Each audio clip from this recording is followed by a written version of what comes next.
Okay, here we are in Yaakov, Brachot 55b. So the Gemara continued. We were talking about dreams, and we said if you had a bad dream, you should say it to three people, and they would respond. So now we're going to look at a series of verses that the people should say to the one who experienced the dream. So it says, "V'limru shalosh hafuchot," and let them that recite the three verses of the transformation, verses whose theme is transformation from tribulation to joy, and shalosh pudiyot, and three verses of redemption, v'shalosh shlamot, and three verses of peace. What are they? So shalosh hafuchot, the ones that go from tribulation to joy, is hafachta mispadi lamachol li. You have transformed my lament into dancing for me. This petach tasaki fatasheni simcha. You undid, and the second one is you. I'm sorry, and then it continues. You undid my sackcloth and girded me with gladness. Az tismach batula b'machol. And now the second one is uvachorem zekanim yachtav. And the young men and the old men shall rejoice together. V'afachti evlam sasona, shall transform their mourning to joy. V'lo ava Hashem elokecha l'shmoa el bilam v'hapoch. And the third is, but Hashem your God was unwilling to listen to Bilam, and he transformed for your sake Bilam's curse into blessing. And the third one, and now that's okay. So that's your three. The three verses of tribulation to joy. Now we come to redemption. The first is Dichtiv Pada b'Shalom Nafshi Mikrov Li. He redeemed my soul in peace from battles against me. Upeduye Hashem Yeshavun. Second is then the redeemed of Hashem will return and come to Zion with song and everlasting joy. And finally, Vayomer Ha'am El Shaul, the nation said to Shaul, Hayonatan Yamut Asher Asab Yeshua. But the people said to Shaul, to King Saul, shall Jonathan die, who has achieved this great salvation for Israel? A sacrilege, as Hashem lives, if a hair of his head falls to the ground, for with Hashem has he acted on this day. So the people redeemed Jonathan, and he did not die. What happened in that case was Jonathan, the son of Shaul, went with his armor. What do you call it? The armor bearer. The armor bearer, the guy who. Yeah. Okay. And they went to search out the camp. They realized that they could take, just two of them, could take the camp over, the enemy camp, and they rendered a great victory. What happened was that day, on that self-same day, his father, Shaul, declared that anybody who eats on that day shall be killed. But he wasn't there to hear that announcement. Shaul wasn't there. Yonatan wasn't there. And Yonatan eats, I think, from the honey, and so, because he was hungry, and so he became obligated to die. So Shaul didn't want to show favoritism to his son; he couldn't show it to him, so he, it's right here. So what happened was he's condemned to die.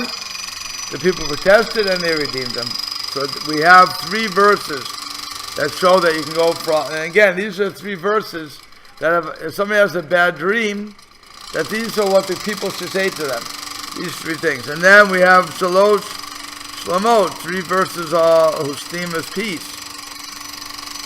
Dichtiv is written, Borei Niv Sefatayim, I will create a new speech of the lips. Shalom, Shalom, L'Rachov L'Karov, peace, peace for far and near.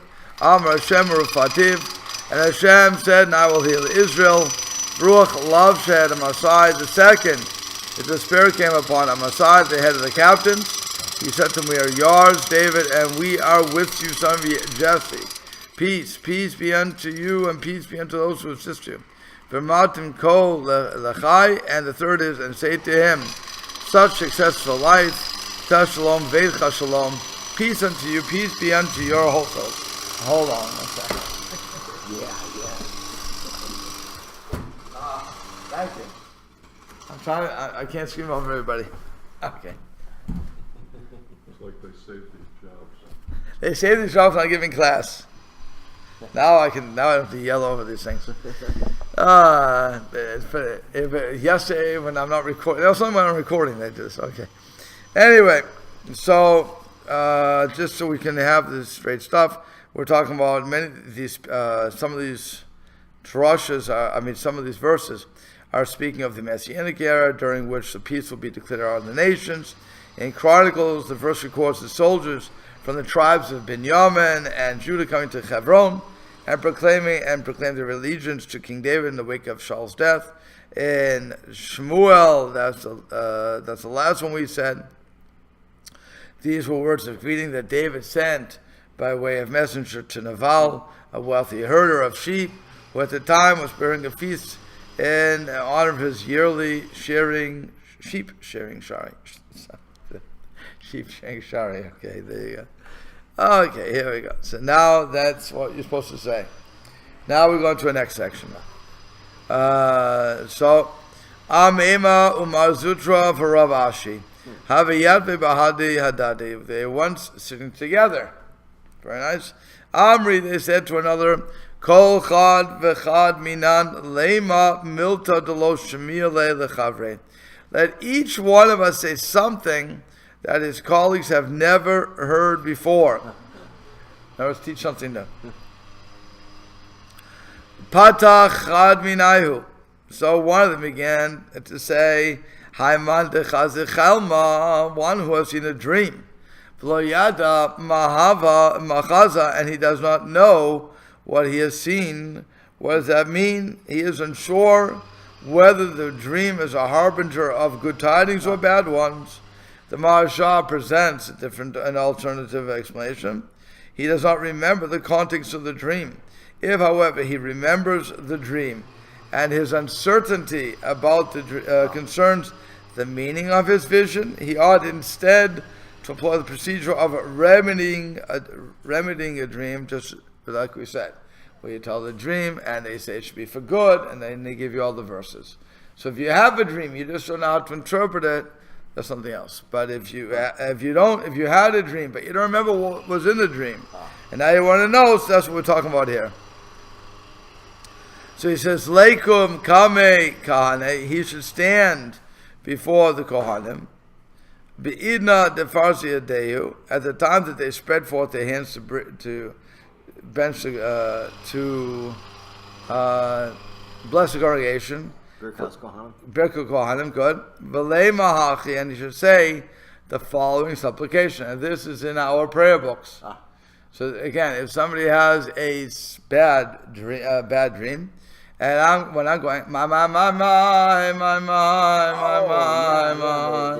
meditation. Right. Yeah, that's, the Ribbon Shalom.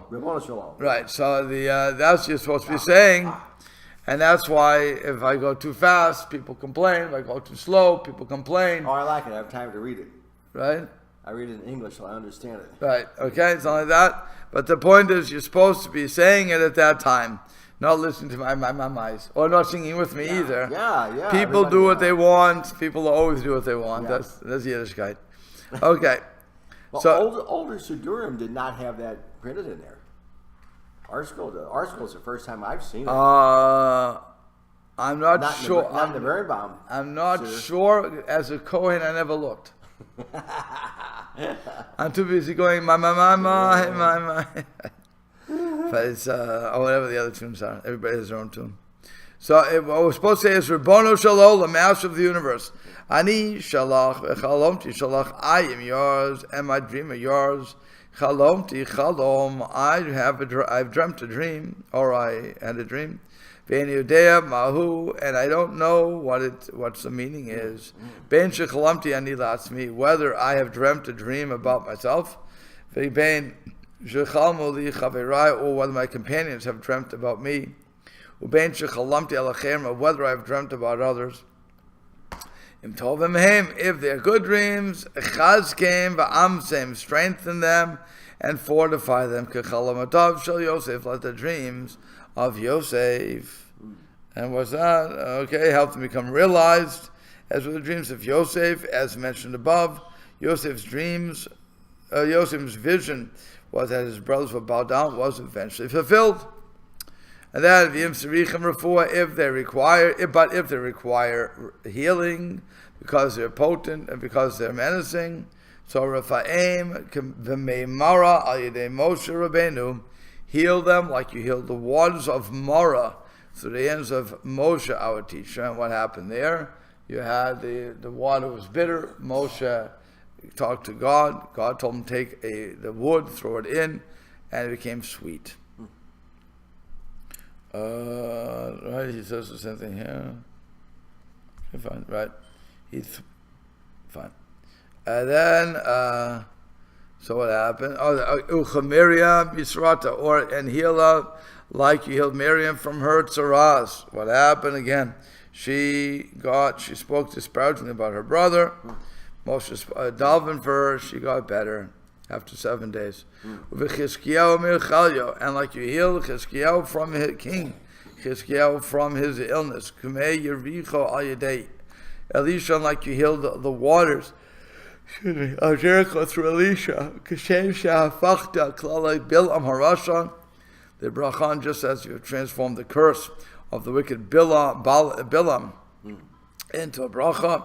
Ka kein hapoch kol chalamatai al alai letova. So may you transform all of my dreams regarding myself for goodness. So again, that's what people, if they had a bad dream, they didn't have a bad dream, there was nothing to talk about. Which is probably during Duchen, you mean? Yeah. If you have it seems like the time period between each of the Shalosh Regalim, it seemed like you probably did have something that wasn't so pleasant. Probably most people have forgotten about it. I would think it's probably a good idea to say it. Wouldn't you think so? Again, as a Kohen, I never thought about it. But obviously, what is included is it's saying that if somebody else dreamed about me too. So who knows? You can include anything. Okay, so this originally, let's understand something. Originally, this was designed. First of all, people were duchen every day. Let's go back to where they're duchen every day. And they still do in Israel. Right. So if they're duchening every day, that's when you can end it. And if you go to the Lubavitch, between every single word, they're doing some sort of ditty. No, da da da da da da da da da da da da. Oh. Yavarech da da da da da. Just on Shabbos and Yom Tov though. Every day. Not on Shabbos. Every day. Okay, so in Israel though, so we the little shul I went to every weekday, they duchen every day.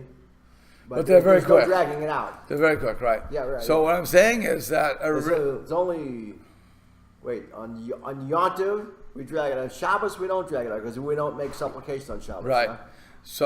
So on I'm just saying in Israel, if they were doing it, and you remember you're at the temple now, in the base medrash. Back in those days, okay. Right. So then they're going to drag it out. That's the whole part. They're singing. They're singing. So while you're doing that, that's the time that you're going to start singing Rebbe Shalolams. So at the base of Mikdash, they didn't have our regular tefillah Shemona Esrei like we have it today. That's not what they did then. Which temple are we talking? Second? No, or did they already? Second temple, they probably had. Were they doing that? I know it was composed. Second temple they had. Before, yeah. Second temple people had.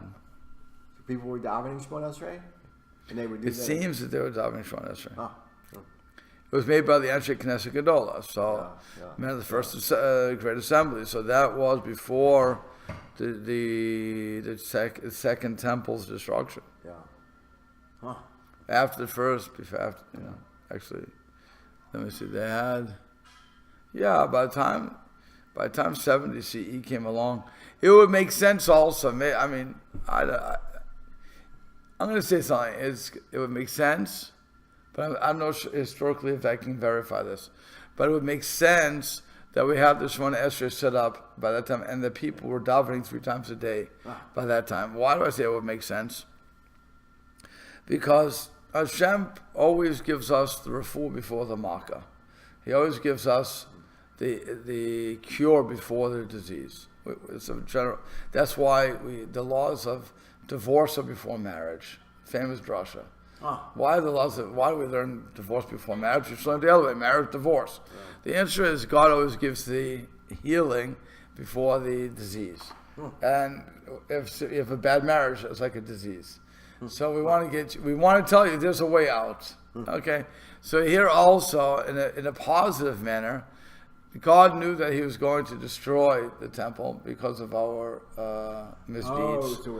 So what He'll do is He'll set up the system so that we're not lost. Imagine what would have happened, by the way, if you want to rewrite history. Imagine what would have happened if the rabbis never set up the Shemona Esrei, if the rabbis never did any of this, and we just kept to the cult, what they call, again, I'm using the historical terms, the cultic temple rites. Once the temple would have been destroyed, all of that would have been gone. Would have been lost. We wouldn't have thought about it. We may have read a couple of books about it, but it would be no connection. The minute you have, though, on the other hand, you have a system set up already that is in the place of, in our same time frame as sacrifices, and we're constantly tying them together, so that is already, you're setting something up. You already have synagogue worship. You're not only going to the temple to do this. You're getting together in homes. You're getting together in places, in the barnyards, whatever you're doing. You have these concepts of minyanim. Again, I'm not sure if historians would agree with me, but it would make sense that that's what was going on, that the men of the Great Assembly already saw the destruction of the first temple, already were exiled into Bavel, never came back full force into Israel. To this very day, we're not fully back into Israel. We're living in South Bend. All these things, so if things were not set up, if the system wasn't set up, we could not survive as a Jewish people. And if you really want proof of that, you just have to look at the non-Orthodox world. The non-Orthodox world is falling apart as we speak. And they're the first ones to admit it. They're saying we're falling apart. We don't know how to stop the decay. Okay, because why don't they know how to stop the decay? Because they don't want to go to day schools. They don't want to invest in what they maintain would be how to follow Shabbat. Again, I'm not pushing the Orthodox agenda here. What I'm saying is, if the conservative movement would follow what they've determined to be Jewish law, what they've determined, they never said you shouldn't go to minyan. They hold you should go to minyan. The only thing they're holding is that men and women can be counted. There's no halacha that says you can only have 10. You can have 20, you can have 50, you can have 100, you can have 1,000. We read today in the Gemara, in the halacha, it's best to go to the shul that has a lot of people. Unless you're davening in the place you learn or something else, there's no reason to daven with only 10. You should go to a major place, some major players. So again, the conservative would say, we're agreeing with that. We have minyanim. People aren't coming. Why aren't people coming? Because when you rabbi go on vacation, you rabbi run away. Rabbis have days off. You ever have this, Bill, in your church? Do the guys have days off? Bill?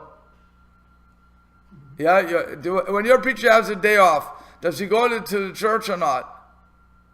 He does. And he prays, right? Good. When the rabbis have days off, they skip shul. You're right, yeah. They skip it. They don't go that day. I assume they're davening at home, but they don't go to shul. What signal is that giving to the kehillah? It's telling you it's not important. I only come when I'm paid. When it's convenient, yeah. No, I come when I'm paid. Yeah. So if I'm not paid, I'm not going to go. And by the way, again, I'm not going to only pick on my conservative and reform fellows. I'll pick on the Orthodox rabbis too. There are some Orthodox rabbis that also don't go. They don't want to go. It's their day off. Leave me alone. They won't go to the shul. So, and if there's another shul in town, in a big city, yeah. if there's another shul, you can always go to another shul. No problem. But you're not going to your shul. Okay, fine. But here in a small place, although we have two shuls, Baruch Hashem. Okay, we have two synagogues. We have two minyanim. So if the rabbi would want to have a day off, or I would want to have a day off, assuming that nobody would kill both of us, we could go to the other show. Okay, good. Everybody gets all angry when we do that anyway, so who cares? But think about what message you're giving. Can you imagine if the kollel guys, you have 6 guys in the kollel, if they went up, then now they'll be on vacation starting Rosh Chodesh Av. I think that's when they go on vacation until Elul. I think they have 3 weeks, 4 weeks, whatever it's going to be. Imagine if they're in town, you see them in town, but they don't go to shul. And they don't learn Torah. They're not paid. You would say to them, you're a bunch of hypocrites. Yeah. You're just in it like everybody else for the money. And no, but when you see them come to shul, when you see them sitting over Gemaras or whatever they're learning, and they're still steiging. Yeah, they're bringing their kids to the pools and everything else. They're having a good time with their kids. They're entitled. Everybody's entitled to have a break. But they're still going to come to Minyan. And the kids see that, and everybody sees it. So that's how we thrive. Because we keep doing this. We're good role models that way. But if we don't do that, and again, I pick on my own colleagues for this. I know that some of my colleagues do not go to many of their days off or whatever it is. And I'm saying, what are you showing your kehillah? I'm going to have a vacation for 1 month. And I'm going to have to, and again, I know I don't want to make fights with everybody. So, on top of that, it's early over there anyways. Later here. But I'm going to be here every time. I'm going to be on Shabbos. I'm going to be on Shabbos. You would think I would want to run away for Shabbos. No, I'll be here. So again, I won't be laning. I won't have to do that. Baruch Hashem, I replace myself. But I'm still going to show up to shul. So much so that one of our people here said, Rabbi, you're still on vacation? I never know because it looks the same to me. You're here, you're here, you're not here, you're always here. So are you on vacation? Not vacation, what does that mean? I don't know. I'm not teaching, that's what it means. That's all it does. But but that's what I'm saying. That's what they're missing it. And so, if the rabbis never set that up, then, and that's what, go back to what I was saying, if they never had that thing set up, if the refuah, if the healing wasn't there before the makkah, the destruction, we would have been in trouble. We wouldn't have had anything set up. And like I said, if you go to these other groups, you can see that they don't have minyanim, they don't have learning. The building is empty. That's all it is. It's interesting that the conservative movement used to be the biggest in America, bigger than Reform by at least a little bit. Right. And now they're not. They've shrunk more than Reform has shrunk, apparently. I can't talk to that. Yeah. But it would make sense because people don't. First of all, you have a lot of intermarriage, and so that's. Jews are not stupid. We're stubborn, but we're not stupid. And the kids see there's hypocrisy in the system. So they say, why should I be like this? So they'll leave. They don't join anymore. That's why, what do you have? Affiliated rate, I think, is overall 30%. Yeah. That's all it is for everybody. 50%, I think. Yeah, I'm just saying, affiliation is nothing today. And so, if you want to go to the synagogue, if you so deign to go to the synagogue, or you see a need for it, so you'll show up, but you don't have to pay dues for that. And again, that's how we're going to check the numbers, so people aren't paying dues. And you have these gigantic buildings that used to be usable, that are not, but they don't want to sell it because their grandmother used to daven there. So, but really what they should do, and I wish people would listen to this, sell all those buildings. Just get rid of them. They're a noose around your neck. And you start with a house. I've seen some articles. I know in St. Louis, 2 large Reform congregations just joined. Well, one bigger one and one somewhat smaller. Read an article somewhere, I forget which town it was in Pennsylvania. There was like a Reform, conservative, and maybe even an Orthodox, and they had shrunk. I don't know about the Orthodox would probably say, but they all basically they built a beautiful JCC, and they all got together in the JCC, and they had separate rooms. Correct. But they're all, those who come on. I think that's a good idea. But it's again, you have to have a walking distance for the Orthodox. But so I think that's how they worked it out. Right, but otherwise, it makes sense. Yeah. But like I said, it's another strange thing that for Orthodox, the more minyanim you have, the stronger your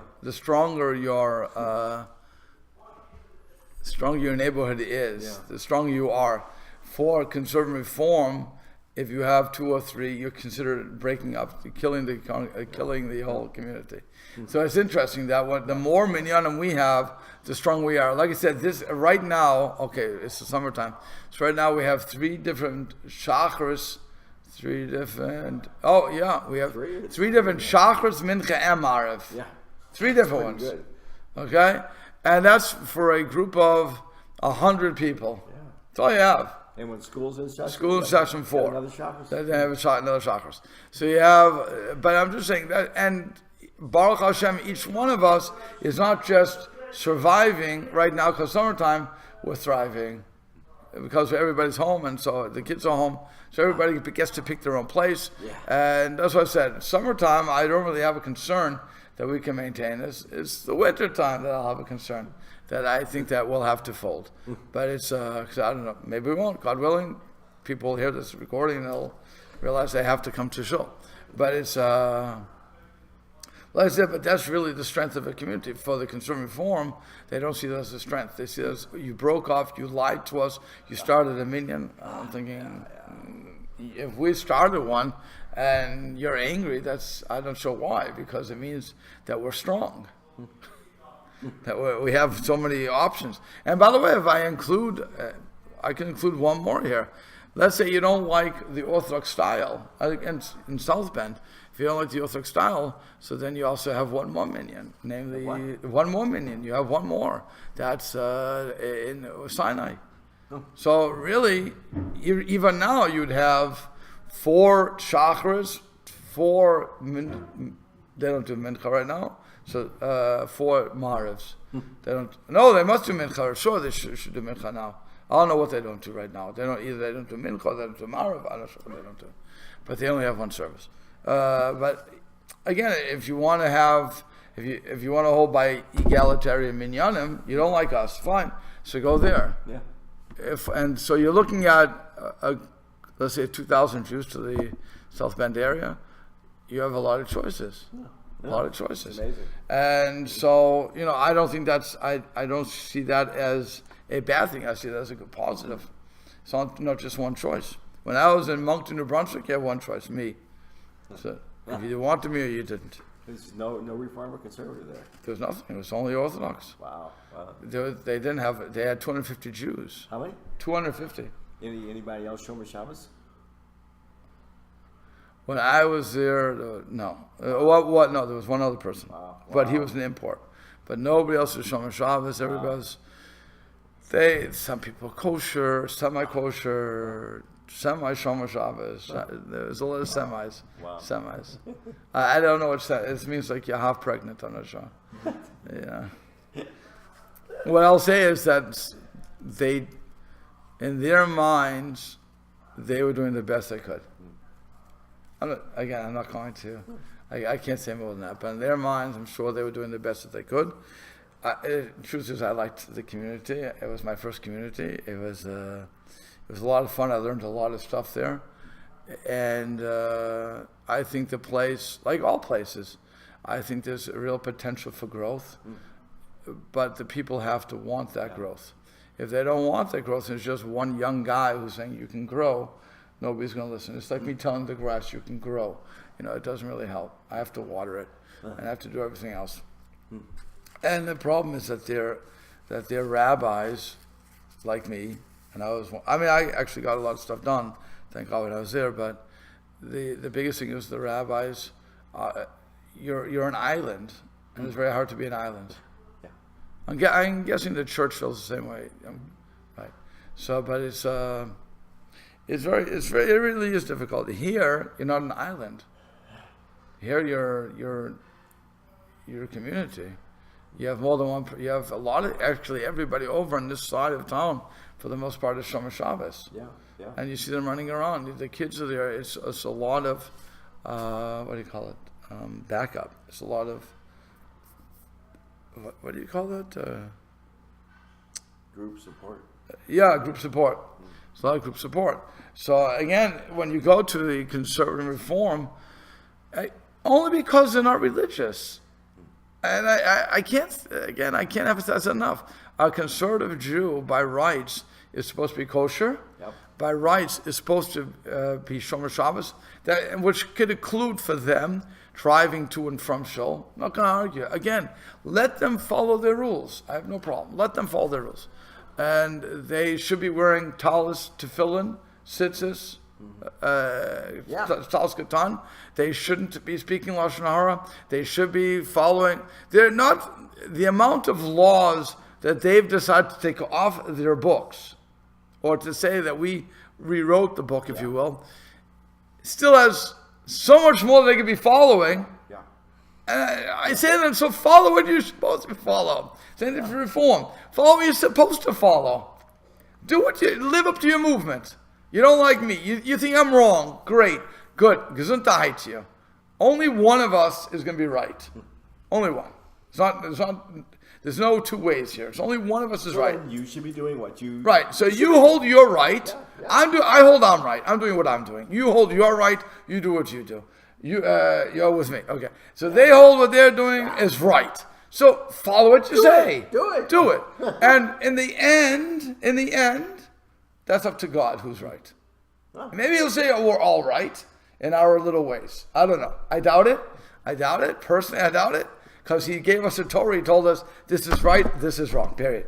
Okay, so I don't think he wrote it for every individual. But again, if everybody's going to say, I'm right, do what you do, live up to your standards. For the same thing for the Muslims, same for everything. Live up to your standards. And when the end comes, that day, don't do tshuva.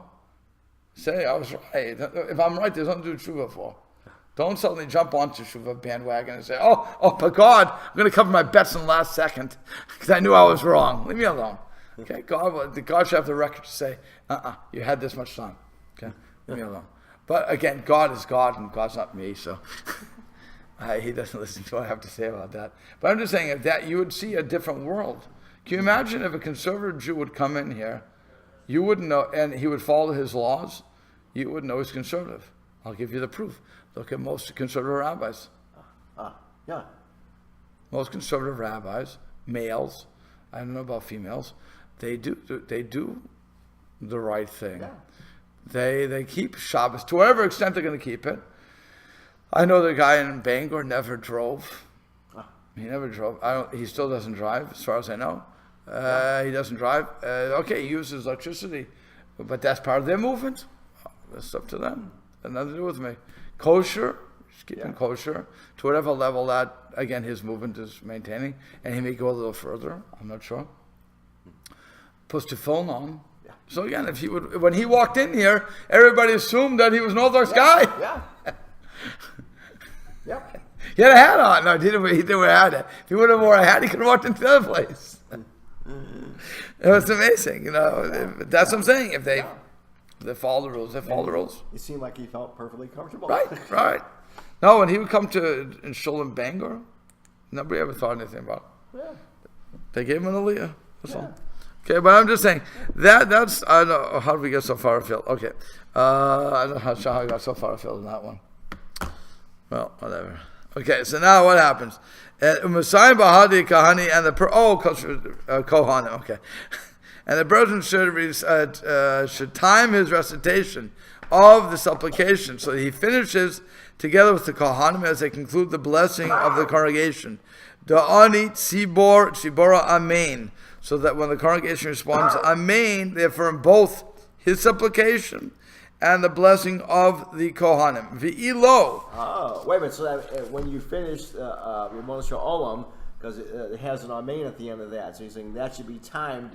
Just you do one amen when the Kohanim. Right. So you're saying amen to when I say v'yishmerecha, v'yichoneka, or shalom. That's when you say amen. Okay, you're saying amen to my bracha. You are not allowed to say Ribono Shel Olam while I'm saying a word. You can only say it while I'm saying my. Okay, it's the only time you can do it. You can't do it while the Chazan is giving me the word. So he says Yivarechecha. So if I would sing Recha for Yivarecha, then you'd be able to start saying words. But you can't. Or you can sing along with me. But once I said a word, you have to be quiet. You have to hear the word from me, not from him, but you have to hear from me. But if you start doing a lot of words, so then the odds are that sometimes the Chazanim go soft, and they go Yivarechecha. Like you're supposed to say it to me. Don't torture me, okay? And they'll whisper it, or they'll go low, whatever. And some people go high because they think they're on him. Just get a normal voice. That's all it is. So it's but you're supposed to finish. So you can say amen to my bracha, and they're saying amen to yours at the same time. V'ilo, and if not, if he finishes his supplication early before the Kohanim complete their bracha, le'ma hachi, let him say the following in the interim: Adir v'marom shechem b'gevara, mighty one on high, who dwells in power. Ata shalom shimcha shalom. You are peace, and your name is peace. May it be your will, Shetashim Aleinu Shalom, that you grant us peace. And he says by adding the following additional prayer, the supplicant who has finished early will still be able to time his words so that he can conclude along with the Kohanim. Our custom, however, is that the supplicant states the following additional prayer after the Kohanim have completed their bracha and have turned around from facing the congregation. This is based on the variant reading of our Gemara. Okay, fine. So that's when people say it. I don't know what people say it here. I have no idea what people do. But it's, okay. Let me see one other thing. Good. So now, Patach v'ida. So now we have the other person speaking. Let me try to do this. Okay. So another more then began and said, Hi man da ayalamata, one who was traveling to a city v'dachil me'ene bishan is afraid of encountering an evil eye. There should do as following. What's going on there? Public exhibitions of beauty and other coveted qualities attract an evil eye, namely jealous attention and misfortune that accompanies it. A villager who enters a village dweller who enters a large city may suddenly come under the scrutiny of a great many people. Hence, he may worry about becoming subject to an evil eye. The Maharal understands the evil eye to be a destructive force of nature, albeit a spiritual rather than a physical force, which is engendered by jealous attention. Others suggest that the mechanism through which the evil eye operates is an ethical one.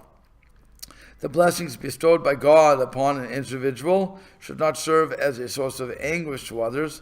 If one allows his blessings to cause, namely wealth, children, to cause pain to others less fortunate, and certainly if one flaunts his blessings, one arouses divine judgment against himself and a reevaluation of his fitness for those brachot. This can lead to their eventually being rescinded. So that's what the evil eye is all about. You have a couple of different ways to look at it. So he said, okay, so he's traveling. He says, what should he do? Linkod zekafav diyada dimina. Let him take the thumb of his right hand and place the biyada desmala in his left hand. Usakafa diyada desmala, and let him place the thumb of his left hand, biyada diyamina, in his right hand. Palema haki, and say the following: Ana Poloni bar Poloni, I, so and so. Mizar de Yosef Ka'atina, I am to come from the progeny and the children of Yosef. And why pick on Yosef? Because he had a dream, that sort of thing. Dolo shalt be Anna Bisha, who over whom an evil eye has no power. Shneim Arsa says, Ben Parat Yosef, Ben Parat Ali Ayin, a charming son to the eye, Altikre Ali Ayin. Don't read it as the words pronounced Ali Ayin Ella Ole Ayin, but rather as an Ole Ayin rising over the eyes. And he explains that Joseph, Rashi explains Yosef and his descendants are above the evil eye. It has no power on them. Rabbi, so that's when you go like this, okay? Thumb. I don't know how you, I'm not sure how you do that, but okay. Oh, I guess like this. I don't know. Like that. Okay, there you go. Shkayach, okay. So then you would say that I come from the tribe of I am from Yosef, progeny of Yosef, and the evil eye has no it has no power over me. Fine. So then it says, and it goes further. Rav Yossi bar Ravi Chanina Amar Me'acha says this the proof that the evil eye doesn't bother us is Ma Dagim Shabiyam Mayim Chasim Aleim, just as fish are in the sea and the water covers them, and Ve'en Ra'ah Shalat B'hem, and the evil eye cannot have any power over them. Af Zarosha Yosef, also the seed of Yosef has Ein Ayin Ra'ah Shalat B'hem. Also, he doesn't have, the evil eye cannot preside over him. And the person's fear is not that he'll be victimized by the evil eye of others, but rather he's afraid of his own evil eye. Let him point to the wall of his left nostril. So he says he is concerned that he may bestow an evil eye upon someone else by gazing enviously upon a person's possessions. Okay, he feared. That's all. Fine. So, and we'll have to stop there. And now you know what to do. If you're going to have you think you have an evil eye, point to your left nostril. We don't understand all these things. Understand? There's a lot going on behind it. Sometimes you just say, and you just go on with life.